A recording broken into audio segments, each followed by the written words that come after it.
welcome Morgan Sprouse.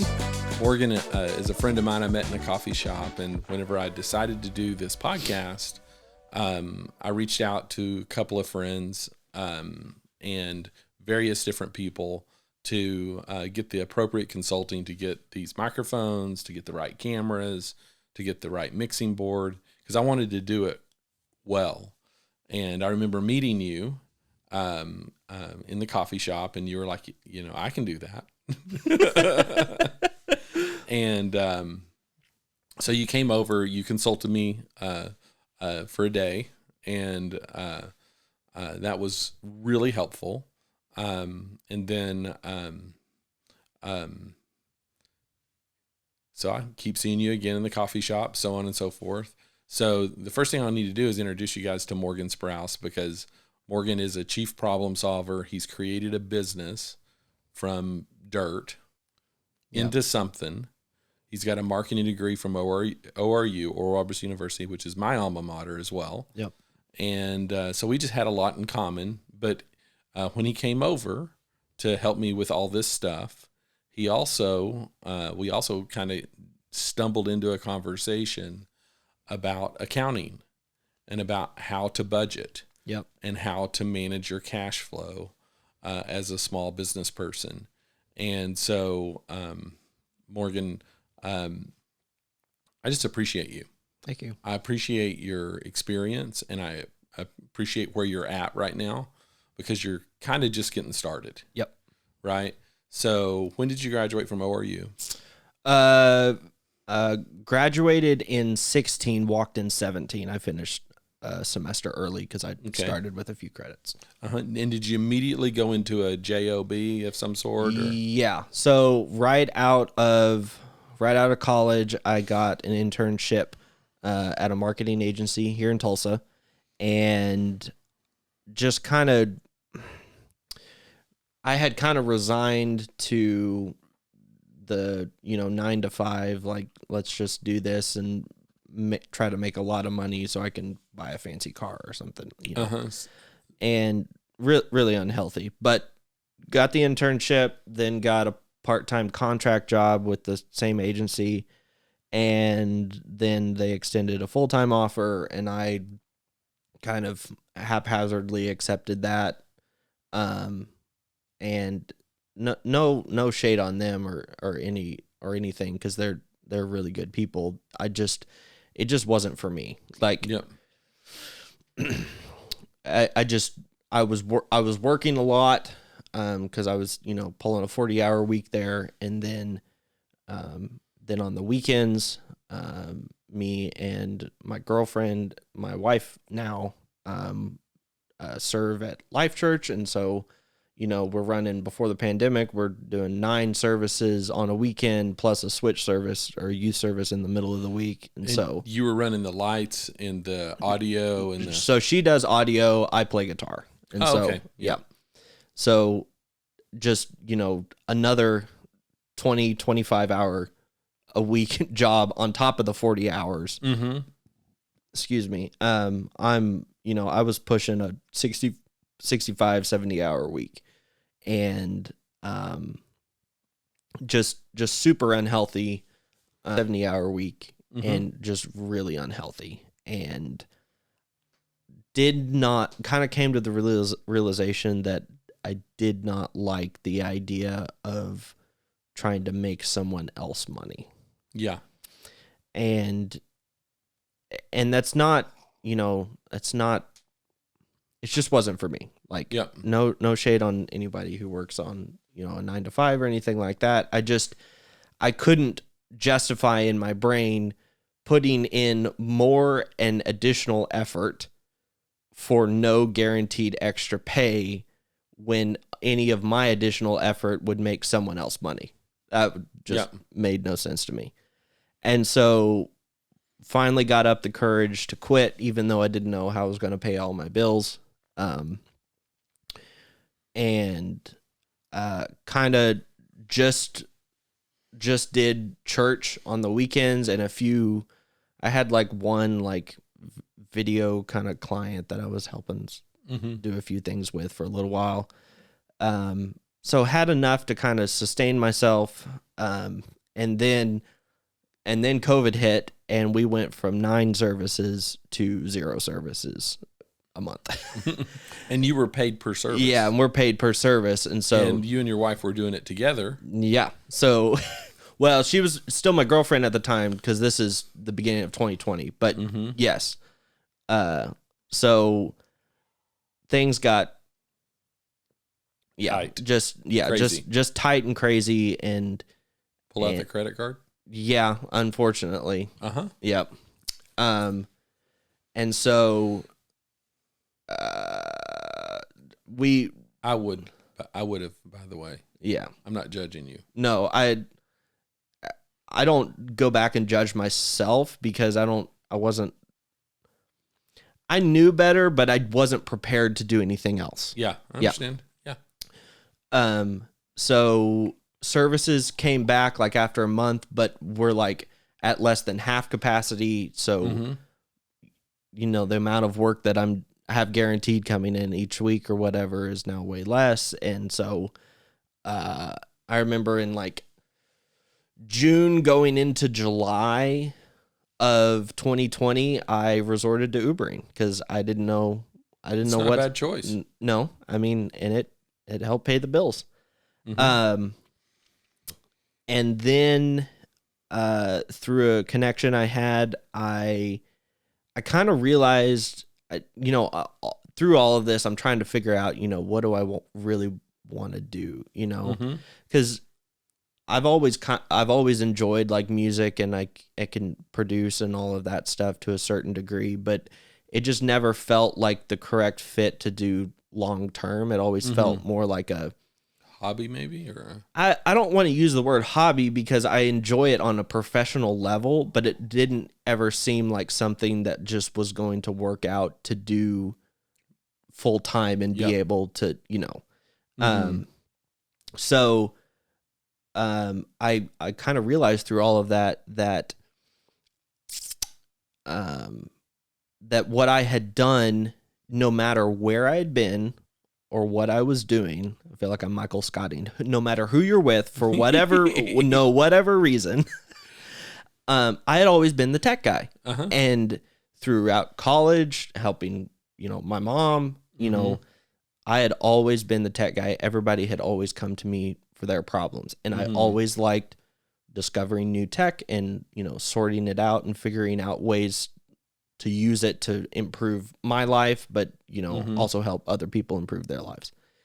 And maybe that was where we found common ground, because I spent 10, 15 years in IT before I did real estate. Right. Yeah. I think so too. So realized that I had always been, the kind of the tech guy. And, I was like, well, let's try to do this professionally. Like, let's put a name on this and like actually charge, something for it. And so as soon as I did that, through a connection I had at a healthcare agency, I had my first client, and I was making real money, and I didn't have to Uber anymore. And, it was a really big blessing. And did you name your company anything? To start out, I didn't have a name. It was just me. But so that was the kind of like quarter 3 to quarter 4 of 2020. Okay. And towards the end of 2020, I was like, okay, let's turn this into a business. And I got married like October of 2020. So a lot of change, like just all at once. Why would that change your life? Yeah. It was just a whole lot. But kind of came up with the name of Blue Phoenix IT Solutions, because I liked the idea of a phoenix, because there's only one at any given time. There's only one. It rises from the ashes. Yep. And then I went with blue because I had to use my marketing brain, and I knew that a lot of, like, when you think of a phoenix, what do you think of? Fire and, all of this stuff. Well, red's not really a trusting color. So I went with blue to help differentiate myself, and because I know that blue is a more trusting color and it's just, more pleasing for clients and all that stuff. It's cold fusion, baby. Yeah. So I combined the two and just there I was. Yeah. So towards the end, like right at the end of 2020, I'm inside of the Collaborative here in Tulsa, new coffee shop that had just opened 3-4 months prior. You have one client. I have one client. Yeah. And I'm inside the Collaborative, and I know one of the day-to-day managers that they hired. He was a friend of mine. And they were having horrible Wi-Fi issues. You go to a coffee shop, 50% of it's the coffee, 50% of it's the internet that you get to use. That's right. Yeah. Who cares about talking to people? Right. Yeah. Okay, maybe 33. Okay. I'm sorry. I didn't mean to dig on you on a podcast, but you had to do it. Right, yeah. And so I just, very friendly, I was like, hey, I just want you to know that you're having internet issues. I didn't know if he knew. And he was like, making coffee. Yeah. And he's like, yeah, man, I don't know what to do. I know we're having internet issues or whatever. And I go, well, I'm starting an IT business. Because at this point, I had kind of decided, okay, I'm really going to make a go at this. I had one client. I'm going to try to find more. I was like, hey, I'm starting an IT business. Do you want me to take a look at it? Yep. And he's like, sure. And so I fixed them on the spot, make it 10 times better. And then they relay to me that they want to expand their network to a wine cellar next door and all of this stuff. And so I'm like, cool. The equipment that you have is not really suited for this. You have a off the shelf, Best Buy router. You need real networking gear because you've also got, your POS system. And so that's got to be on a separate VLAN for security reasons. What you have doesn't work. And so I would love to put a proposal together for you. And they're like, sure. So I put a proposal together. Little do I know that the Collaborative is owned by, or partially owned by, the Black Gold Group. And the Black Gold Group has been my ticket to several other businesses. And so through the course of this, I do the job for the Collaborative. They're happy with me. And so then I get to meet Kevin Jordan. And so then that just starts spiraling into now, they pretty much just come to me for all of their IT stuff. And so this is really interesting. It's probably something you didn't know, but I know Kevin. Yep. Right. And have interacted with him. He's a wonderful man. And but because you were doing Kevin's work, your stock with me went up. Gotcha. Right. Yep. And that's because I know Kevin, and this is how business works. Yeah. It's how it operates. Well, if Kevin trusts him, then I'm going to trust him. Yeah. That kind of thing. Yeah. And that was kind of one part of our interaction. But anyway, I want to continue to hear the story. No. Yeah. And so now,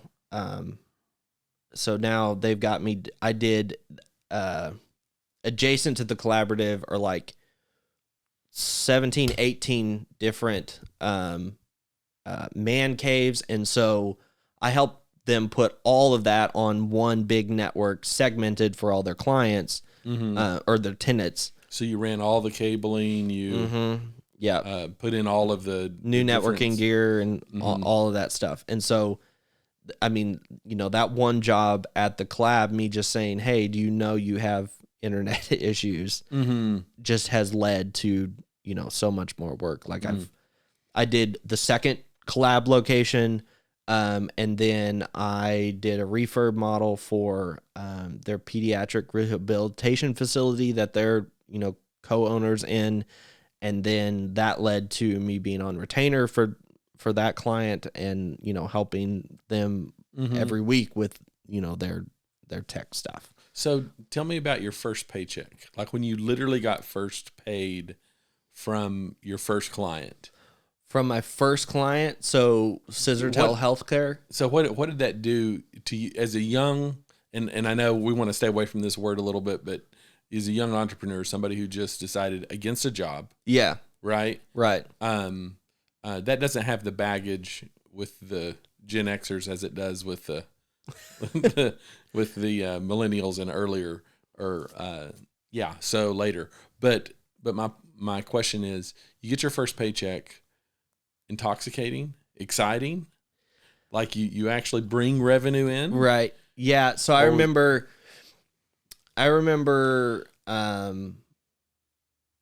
being able to it. Let me jump way back. Like, I remember when I could charge for my services, like as a musician or something like that, like $20 an hour. And I thought that was crazy. Like, because I knew that minimum wage was like, me growing up, it was like $7.15 or you know, something crazy like that. And so, and then I remember when I was making like $9 an hour at Chipotle, and I was like, $2 more per hour. Oh my God. Like, you know, this is, this is crazy. And, you know, then I had, you know, some contract gigs that would pay, you know, $20, $25 an hour. And I was like, what? Yeah. And so when I threw out a $50 an hour rate for my IT services, and they said yes, and I get my first check for 1 week's of work at $500 for 10 hours of work, I'm like, oh my God. Yeah. Like, I am actually worth something, and I can make money, you know, and not just like, here's $100, you know, like I have a skill and an ability to make, you know, money that one day I can support my family with. Yeah. So, so that's been crazy. Last year I upped my rate significantly because I realized that $50 an hour was like, that's way low for the industry. Like, everybody's going to say yes to that. Yeah. And I had, you know, people just like, I'd be on like a $3,000 job, and someone would call me expecting me to give them an hour of my time for $50. And I'm like, I can't keep doing this. So upped my rate. I haven't upped it for like everyone. I'm still, you know, young, trying to figure out, you know, all of that stuff. But yeah, it definitely was kind of exhilarating to think that I could do something, you know, that was worth something in the marketplace. So I had a very interesting experience whenever I left corporate, because I had a nice job that was, you know, 6 digits. Yep. And I just ran out of juice for what you would say is that subject matter. Yeah. Okay. So 18 years of IT software related experience, very similar to you. So we had some common ground experience, but, you know, coming into the middle age of my life, I just ran out. And I was in a sales and marketing role, and never, for whatever reason, I've always been very technical, but because I entered in as a sales and marketer, was never really trusted on the technical side. Isn't that kind of funny? Yeah. Like, you just, sometimes when you enter into a place, how you enter matters. Yep. And so, you know, just kind of really wrung out. And then I found myself doing construction work, swinging a hammer for $15 an hour, and getting my real estate license and starting to sell homes. And I remember getting my first commission from selling a home. And I felt like, I don't know if you ever saw that movie, Shawshank Redemption. Yes, but it's been a hot minute. Okay. So in it, there's this scene where one of the characters in the film in prison says, if you ever get out, he talks to this guy named Red, who Morgan Freeman played. If you ever get out, you go down this wall, And at the end of this wall, this rock wall in this field, was going to be a black rock, and you look under the black rock, and I've left something there for you. And so sure enough, Red gets out. He walks down to Buxton, goes to the wall, finds the red rock, and opens it up. And then you see this look on his face because he opens this massive amount of money that he like flips through his fingers. And then he looks over his shoulder one way and over his shoulder the next. He's out in the middle of a field all by himself, but you get this sense that he feels like the police are right around the corner. Yep. And he has ill-gotten gain. I mean, that's the way I felt. I mean, I'm like, my goodness, I got this massive amount of money. Yeah. So then I immediately started trying to pay down debt. Yep. And that was a disaster. Why was it a disaster? Because you have to manage your expenses at some point, right? Not just your debt maintenance from the past, but you have to also manage your current expenses. Yeah. Okay. And so then what I did was I started, just swimming, but swimming faster and faster and faster. Yep. And I'm swimming against the current because I don't know where my money's coming from. I don't know when it's coming. And I have no plan to distribute it out in an even fashion. Yep. And so, which brings me to why I asked you on this little podcast, because I need to stop calling it a little podcast because I really hope it doesn't stay little. This large podcast, this massive, experience. Yep. Sponsored by AT&T. I'm not going to mention. Yeah, that would be awesome. Like I haven't even thought about sponsorships, but that would be super cool. But the interesting thing here is the reason I asked you is because I walk into the coffee shop a year later. Mm-hmm. Yep. Almost to the date. Yep. And I'm like, Morgan, what are you doing? And you're like, man, that conversation we had. Yep. I did it. And now you said something super important. You said, this summer we'll be done. Yep. We'll be done with this debt that we've had. Yep. And we'll, and I know what that feels like, to just feel like you're just like, swimming against the current, and then you see a little bit of shoreline. Yep. And then the waves are high, and then they're low, and you can see a little more, and then you see the reef. Yep. And you get past the reef, and now you're to a point where the ocean waves are helping you. You're not against the current. It's starting to pull you into shore, and I see that's where you're at, and that was so exciting to me, for so many levels. One, you don't have a job. Yep.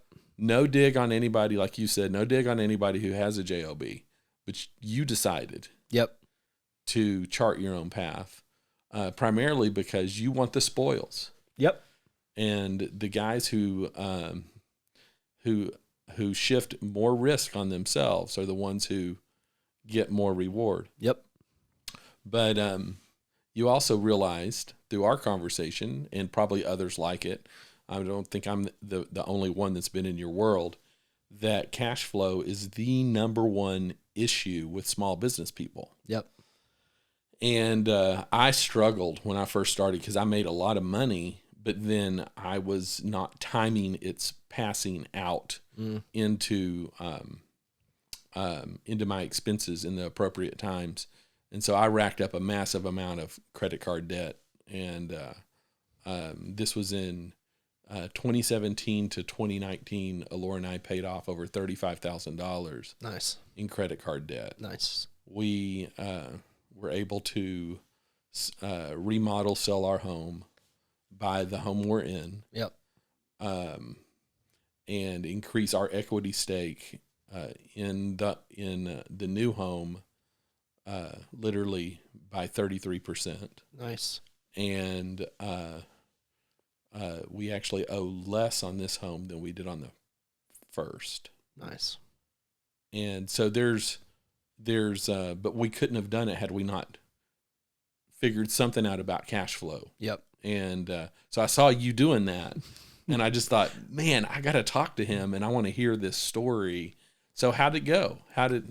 So what happened? Okay, so what's the author's name? Mike Michalowski. There we go. Mike. Mm-hmm. We'll just stick to calling him Mike. His website's Mike Motorbike. Yes, Mike Motorbike. .com. Yeah. Mike Motorbike for everybody listening. Yep.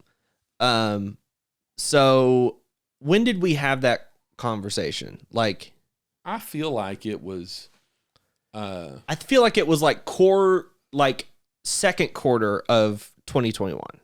Yes. So, something about, was it during COVID? It was during COVID. Yeah. Uh-huh. Yeah. Okay, so we have this conversation. I come over and kind of help you with getting this all set up. Yep. But in that, you talk about this book that you've read called Profit First. Mm-hmm.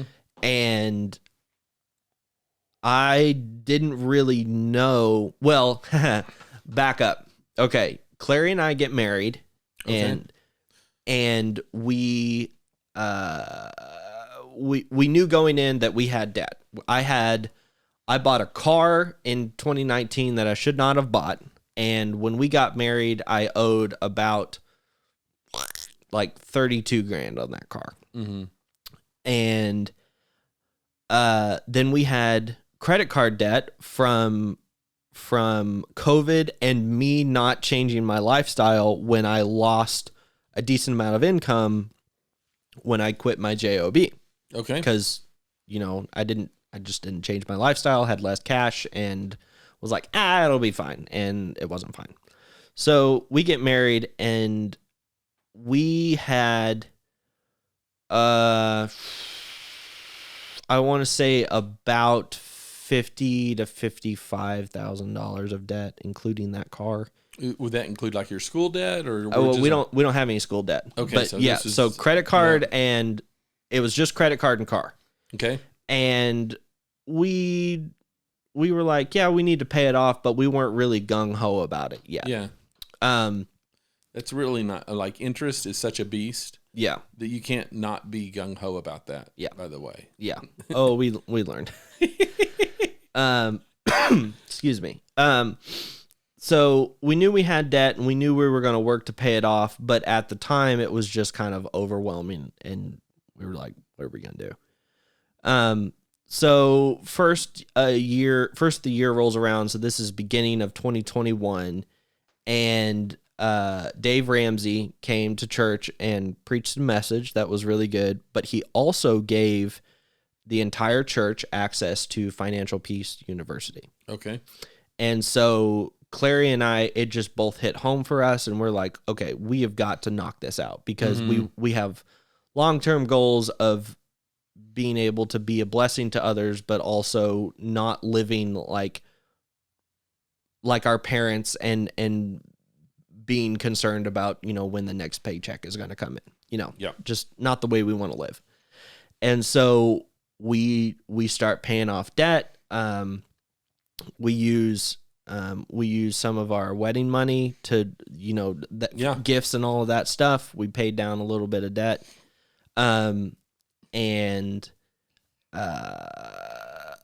So we kind of start the ball rolling, and we can push the snowball, the proverbial Dave Ramsey debt snowball. Yes, you just start with the little snowball, and you just keep pushing. My dad had given us some money that he had saved set aside for me for later on, and so we get like a lump sum of like $4,000, and we put almost all of that towards debt reduction.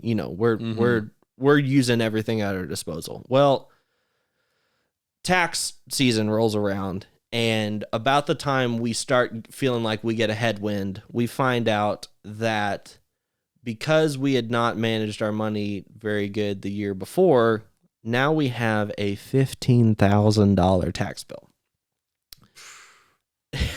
Yeah. And so was this on top of the 55? Yes. Mm-hmm. So now we're at 60, 70. Yeah, something like that. We're going to go back and figure out all the exact numbers.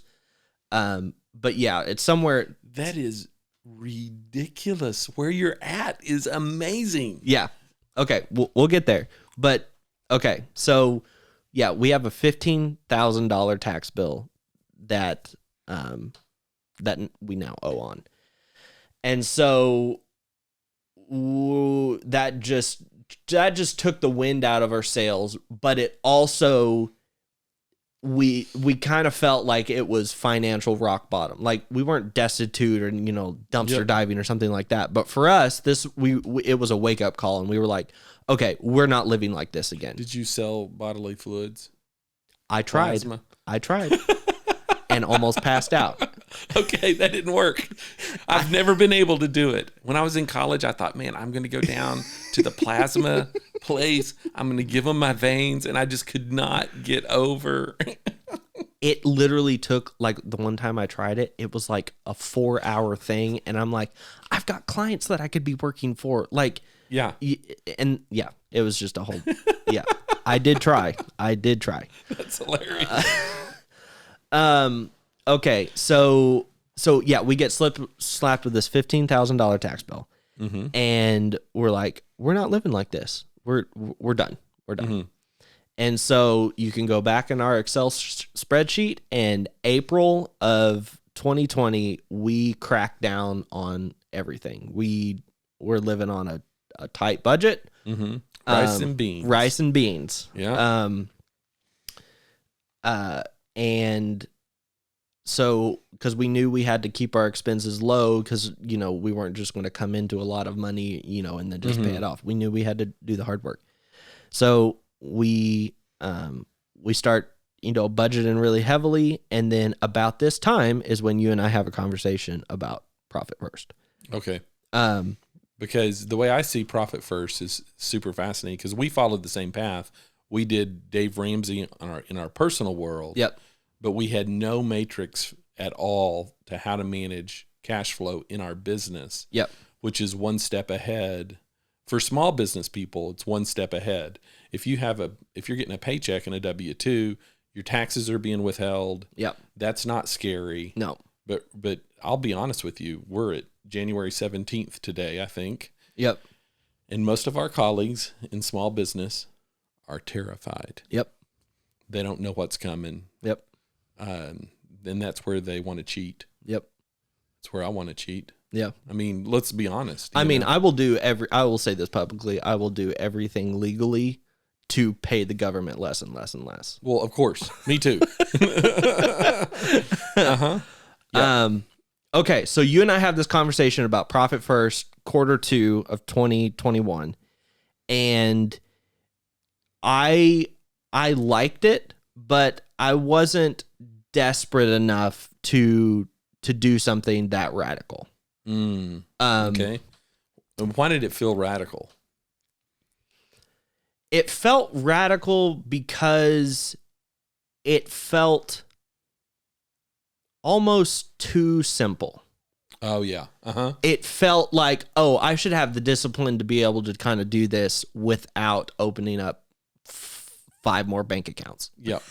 So for everybody's benefit, the Profit First book was something that I happened on because I was in desperate, dire straits with how to manage cash flow in my business. And so I happened on this book, and basically what you do is you go out and you open 5 bank accounts, or 4.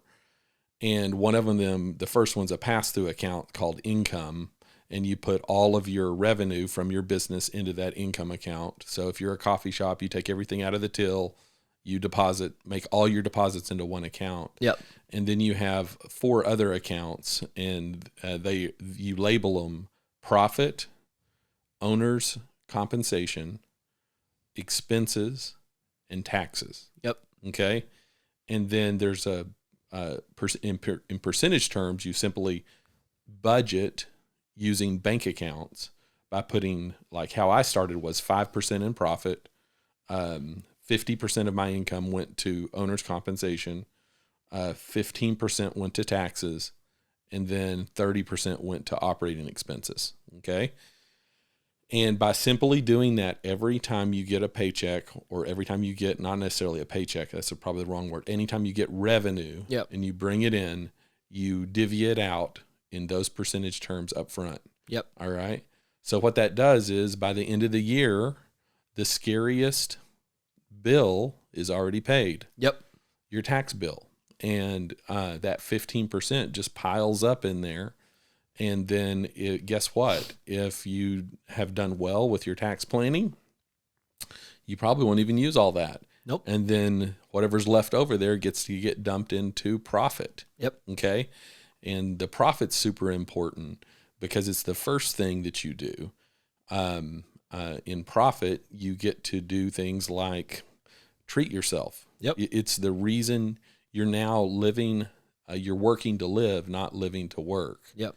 And so important there. Like, for instance, before we got started, we were talking about my coffee maker. Yeah.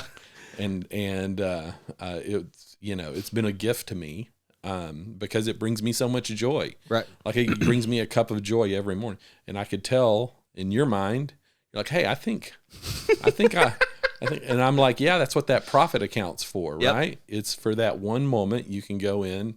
And the reason I liked this so much was because you could start with a little bit of joy. Yep. You didn't have to just rip joy out of the equation. The equation. Yeah. Because we had been living on rice and beans up until this point, trying to get our act together. Yep. And just to let everybody know, I think there's at least like 25 years between Morgan's age and mine. You're 50? I'm 47. Okay. So okay. 23. Yeah. Okay. So, but it's funny that 23 years older, I'm still making the same mistakes. Mm. And so I just say that in complete humility, that if you can learn these lessons at 25, or you can learn them at 47. Yeah. And I know every financial planner tells you this, but be much better to learn it at 25. Yeah. So then what happens? You thinking, man, this is a radical idea. What went on? Yeah. Okay. So read it, liked it, but didn't feel the need to kind of completely implement it. But I liked the author enough that I started reading some of his other books. Okay. And so I just really identified with Mike. He actually had come from an IT background as well. And so I just... Interesting. Really, really liked him. So I get to the end of, I don't know, the third book or something like that. And I'm like, okay, I like this guy. I like how he supports small businesses, and he has enough clout behind him that I feel like he knows what he's talking about. And so I'm like, okay, I'm going to do this profit first, but I'm going to go back and read it and implement it through as I go this time. And so I go back, and this is like July-ish, something like that. And so I go back and open up the bank accounts. I add one bank account. Because he had talked about, like, there's sometimes where you could, add additional funds or add another bank account. And so I added petty cash because I like to, for 2020 and 2021, like, all meals were deductible. And so I'm like, hell, if I can, pay for my own, Chipotle out of the business account, tax deductible, that's what I'm going to do. And so, so I opened up the petty cash so I wouldn't overspend on, stuff like that. Oh, okay. Yep. So, because I've got this willy-nilly 30%, and I've just been spending like a savage man in that 30%. That's an excellent idea. Yeah, because I obviously I have the operating expense too, but I didn't want to, like, look in my operating expense and be like, I have $800. I can go to Chipotle every day this week, And so I opened up petty cash. When I opened it up, it was 2.5%, which is pennies on the dollar. Was it 2.5 of the third of your operating expense account? Oh, it's just 2.5 of the total. Yeah, 2.5 into total. Yeah, I understand what you're saying. Yeah. So I opened up petty cash as well, and immediately started divvying up my percentages. When I started, I'm a one-man band, so my percentages were I could afford to do a little bit differently. Yep. And my wife is working, and so I don't have to worry. Obviously, one day, hopefully this year, I will be able to pay myself enough that, you know, I can fully cover like our household expenses.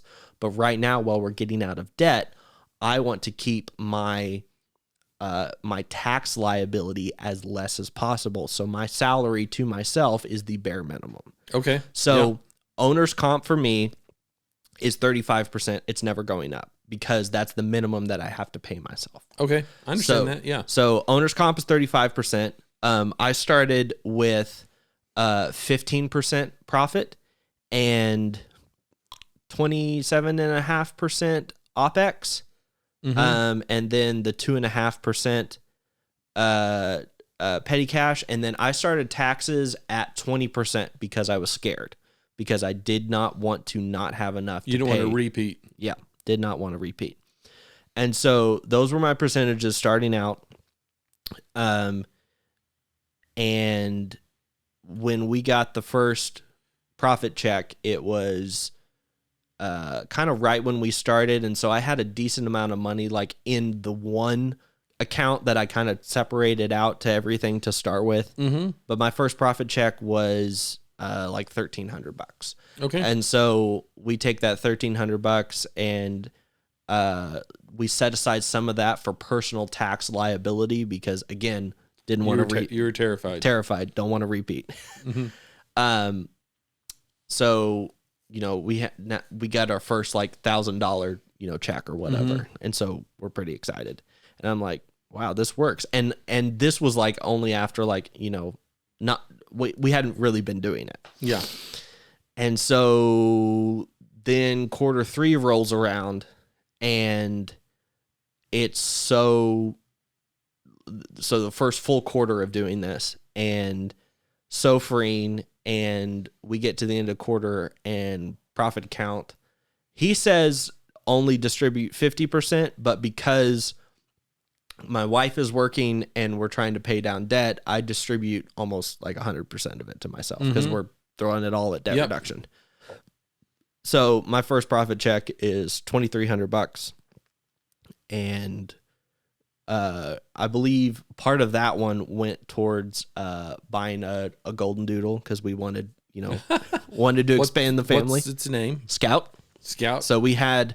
Is this from Scout from the famous book? I don't know what you're talking about. To Kill a Mockingbird. Oh, no. No. Okay. No. Is Scout a girl or Scout is a girl. Yeah. Okay. Sweet. Yeah. So we have a unfurnished Bernie doodle that's 8 months old, and then Scout is a golden doodle, a black golden doodle, and she's 4 months old. So we have our hands full right now. That's awesome, though. That's as many. We love them. Yeah, that's as much kids as we want right now.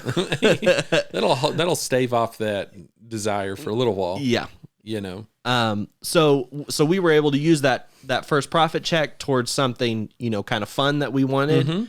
And, you know, I think we spent $600 on Scout or something like that. So it's not like, it's not a crazy amount, but, you know, in a monthly budget, just spending $600 is like, whoa. Yeah. But when you have the gift to yourself of those profit checks and all of that stuff, it's stuff like that is doable, and you can reward yourself. But then again, like a lot of, so fast forward to end of or December of 2021. Okay. And so every month I pay my taxes monthly. Okay. And so it's a withdrawal right to the government, and so I know we're kind of estimating my income, and so I know how much I'm paying myself. I know how much I need to have in that account every month to make my payment to the government and all of that stuff. And And so fast forward to December of 2021, it might have been November, but anywho, we gather up all of our financial information and send it to our accountant, and we're like, hey, here's where we are financially. How are we sitting for taxes? Like, do I need to increase the amount that I'm sending to the government every month? Because on the other side, like, my wife has a W-2, but she also does some contract income as well. And so any money that we made outside of the business and outside of her day job, we set aside 25% of in a personal tax account. Like, we're really gung-ho. We're like, we're not repeating this. And so we get to the end, we get to November, December time, and we've got like $4,500 in personal tax account, and owner's comp. I've actually outgrew the rate at which I was paying myself, so we had a lump sum in there of about $4,000. And then we had excess in the business tax account. You know, we had a couple months in there ready to go, and we get a call from the accountant. We're like, okay, we're pretty much going to owe like all of this, right? Like, probably going to have a tax bill of like $5,000, $6,000, $7,000, which we're prepared for, but you know, tell us how bad it's going to be. And she's like, because you've paid monthly and we set up the LLC, you're gonna owe federal $200. Nice. And state, you're gonna get a refund of $900. Nice. So, and then you have to pay her like $900. It's my aunt, and she gives us. Oh, Andy. She does everything for free. Oh my gosh! But we're gonna take her out like for dinner or whatever. Can I take your aunt out for dinner? Absolutely, you can. She's married though. Oh shoot! Well, and so am I. So that's a real problem. But I was really hoping for the free tax services. That's okay. No. It's because we have the same last name. I can't leave my guy though. My guy's been golden to me. So yeah. No, she's been awesome, and it's kind of a gift that she gives all of her nieces and nephews, but still, like, even if I was paying, you know, her full rate or whatever, I'd be totally worth it. Yeah. So anyway, like, just the amount of freedom that Profit First gave us. Now, we still have to completely file, so because all of that stuff was estimates. Yep. So we haven't. Our end goal for the end of, well, so during 2021, we sold that stupid car that I should not have bought. Congratulations. And wiped out that loan. So that was like 30 grand. Of the 55. Yeah. Boom. Yeah. Zero. And then I had invested a little bit of money right when the stock market dipped during COVID. So I was able to pull that out, and we bought a 2007 4Runner in cash. So now we own a car, car payment. So that not only does it wipe out our debt, but it reduces our monthly expenses by $650, that car payment. I'm shaking my head because it was so stupid. I should have never done that. But here we are. Anyway, Dave Ramsey did the same thing. Yeah. No, he did. He tells a story. Wasn't it a Jaguar? It was something stupid. It was something like, like, you know, but that's okay because that's the one thing I never did. I just my personal world was just more like letting it trickle out one latte at a time. Yeah. I mean, yeah, I'm sipping $600 a month in lattes. Yeah. Oh God. Yeah. I've become. I used to not care about stuff like that, and then I realized like how much just stuff was just flying out the window. Anywho, so we had paid off, we'd gotten rid of that car. We had continued to pay down debt on top of that. And our goal for the year was to be debt free except for the rest of the taxes that we had owed, because we got on a payment plan, and so we knew the IRS wasn't going to come after us. And so we were like, our goal for the year, pay off all debt except for the taxes. And so we're at like November, and we have almost $9,000 of credit card liability still left, and we're like, man, it's just not going to happen. Like, because we may be able to put another like $2,000 or something, but between now and the end of the year or whatever.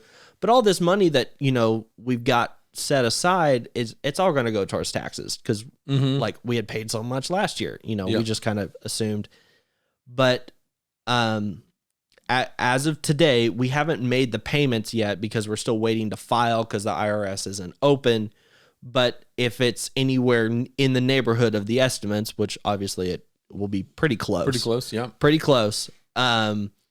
We have $11,500 ready to go towards debt reduction, which will be our last 2 credit cards.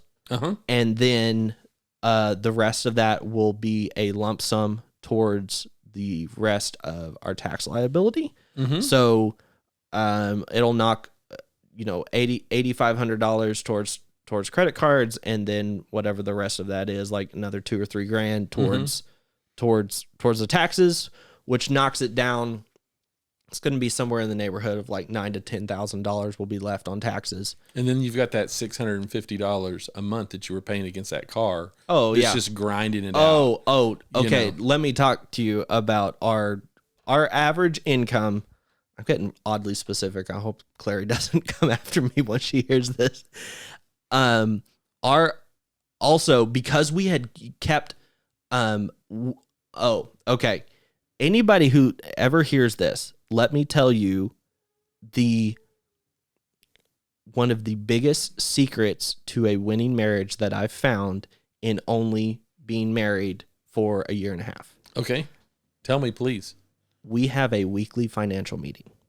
Oh, yeah.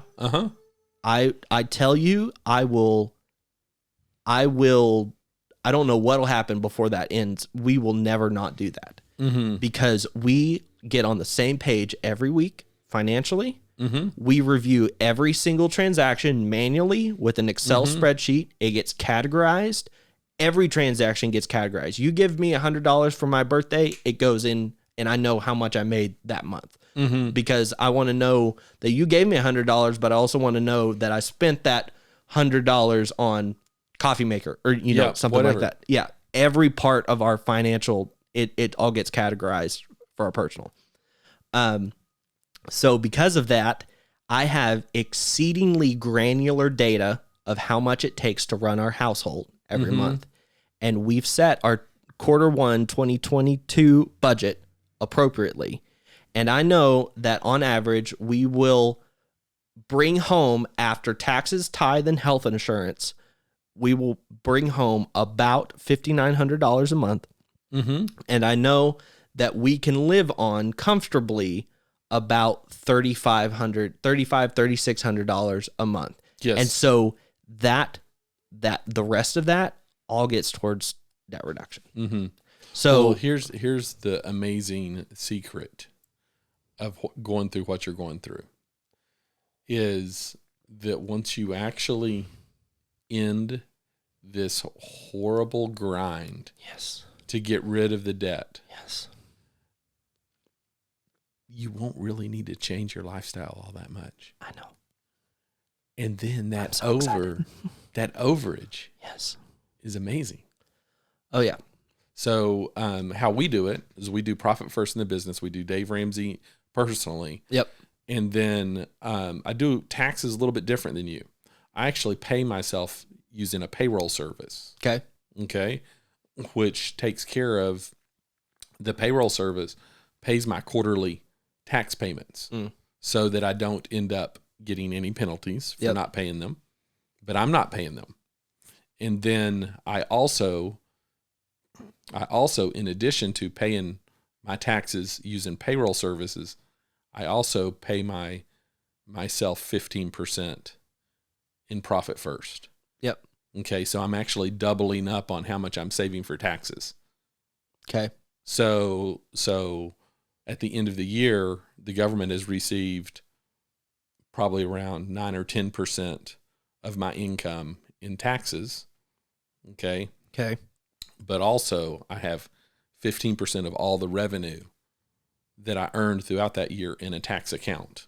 Nice. Yep. So now there's going to be like this huge, should be a huge overage. Yes. Maybe. Yep. Maybe Hopefully. not. Yeah. I mean, I think I'm pretty well off with that. Maybe. Excuse me.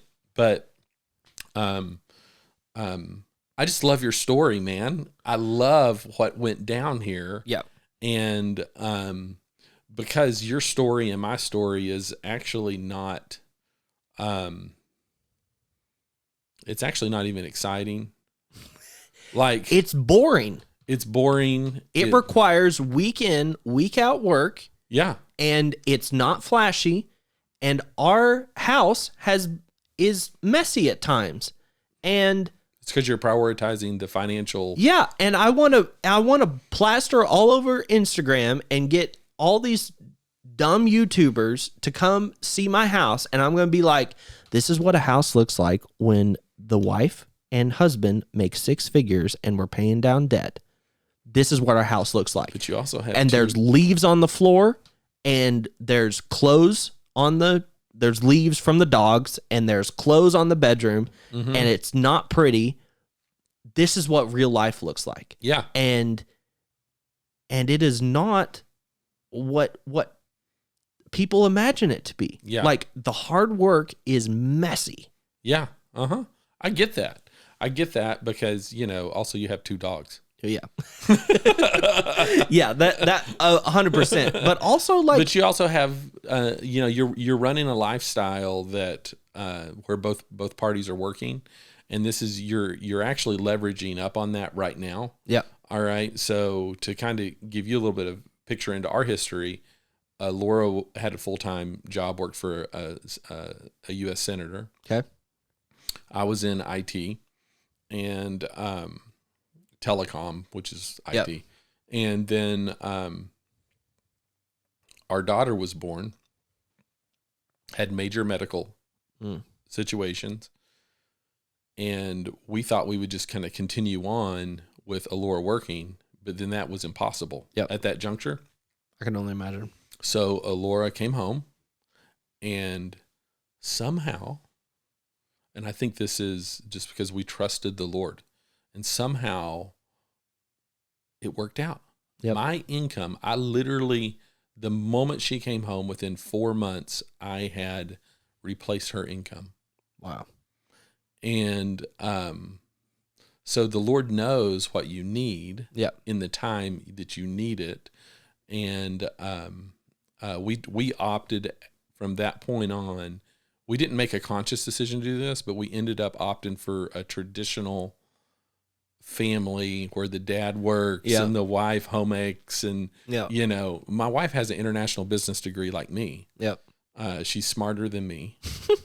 She's more capable than me. All good wives are. Yes. I mean, like at any given point, I could, maybe I should come home and be the homemaker. And we put her out there. She doesn't want to do it now, though. I mean, right.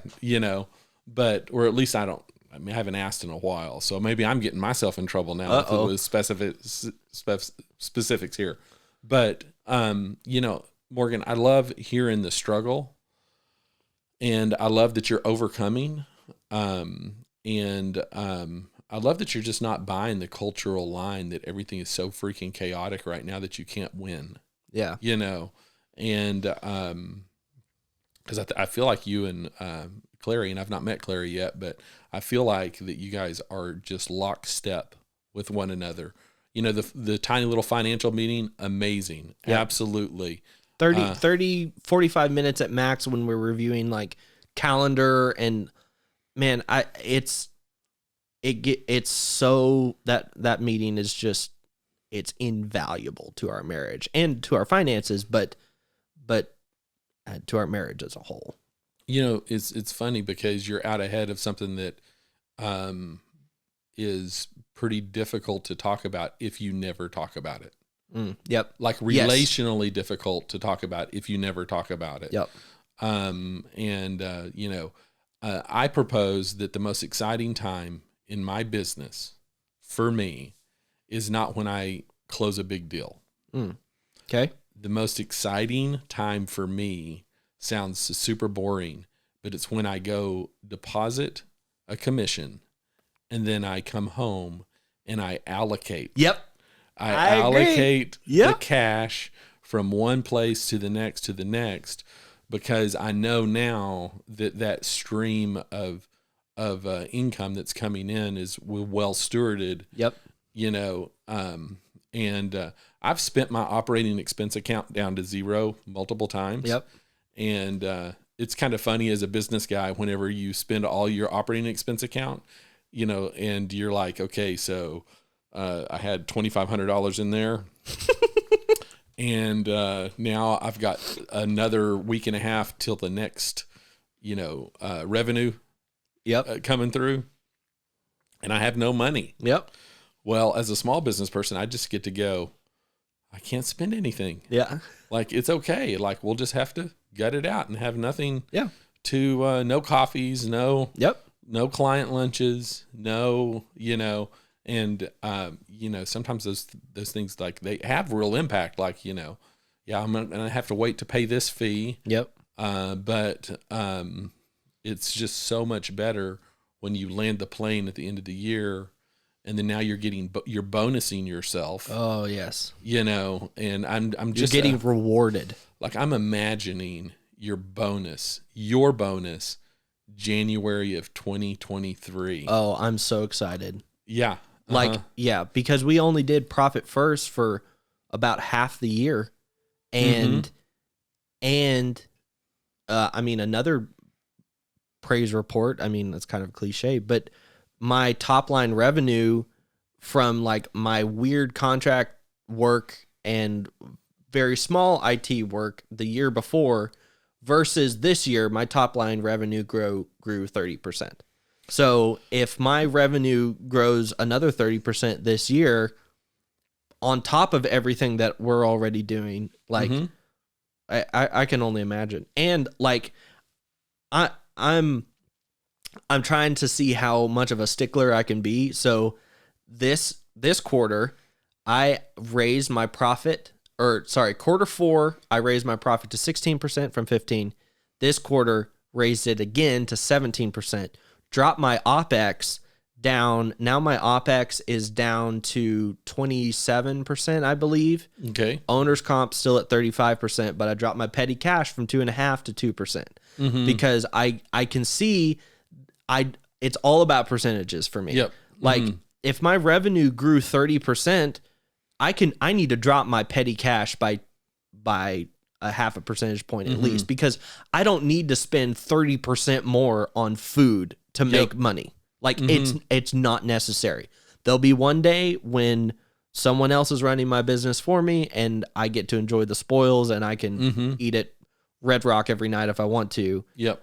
But I'm just not, I'm so afraid of, not afraid, I'm wary and very, what's the word I'm looking for? I'm very aware of lifestyle creep, and I don't want 30% more revenue to come in and me to spend 30% more because it's not going to take 30% more revenue for me to spend to make all that. It's just not.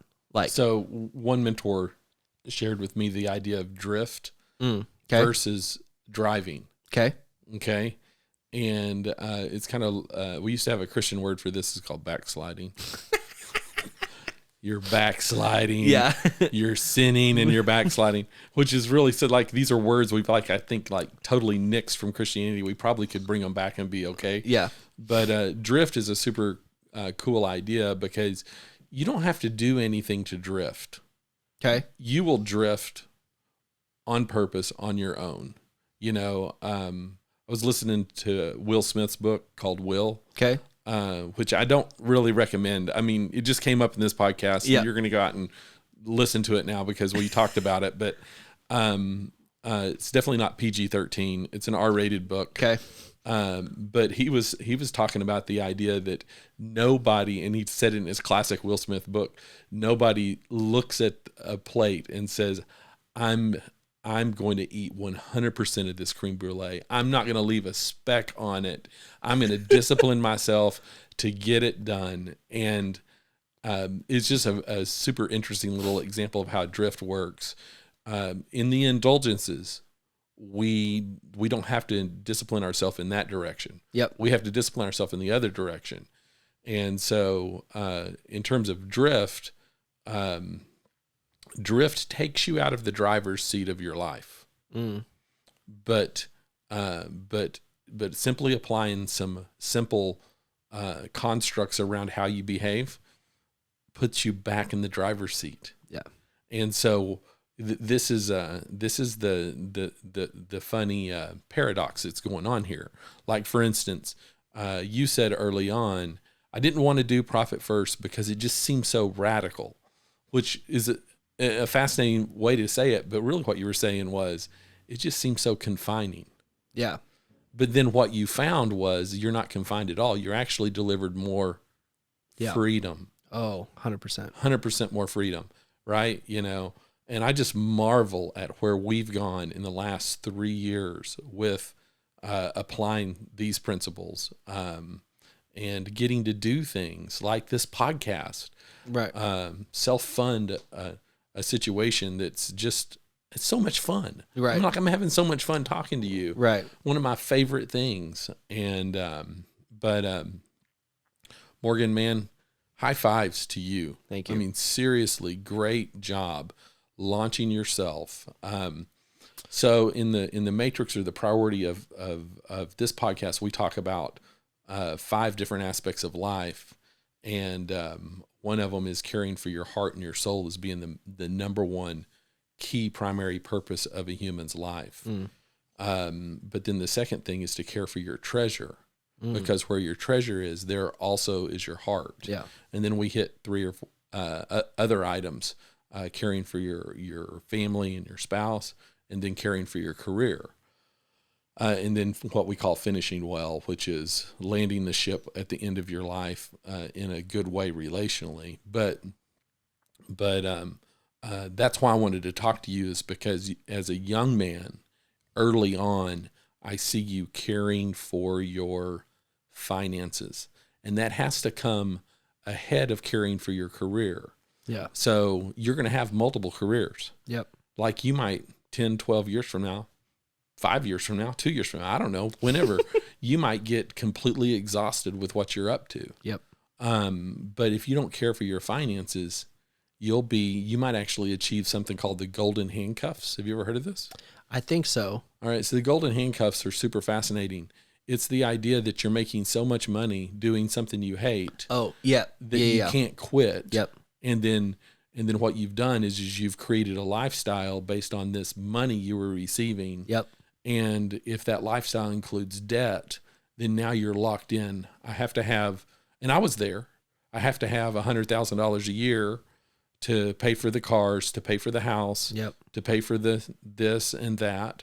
But really to pay for the interest associated with having all of those things. Yep. And to free yourself from the interest payments is huge. Yep. We also say caring for your treasure is something very simple. It's making sure that you can put food in your own mouth and a roof over your own head. Yeah. Okay. That's true for me. If I'm not making enough money to take care of me, guess who is? Alora. Yeah. The kids. Yeah. Or at least they're dealing with the shame, or they're feeling like they should have to take care of me. And so even as a guy who's running a whole house on my one income, Right. which is kind of unique now, I'm finding out in our culture, Yeah.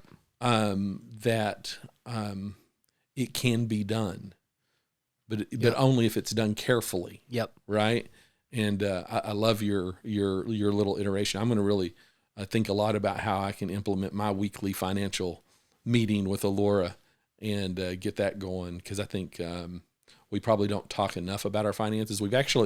What we've done now is we've so well organized it that we don't have to talk about it. Yep. But then there's a lot of nervousness that's going on because I manage the finances on my business side, and then I just I pay her a salary. Yep. And then she manages everything on the personal side. It's low conflict.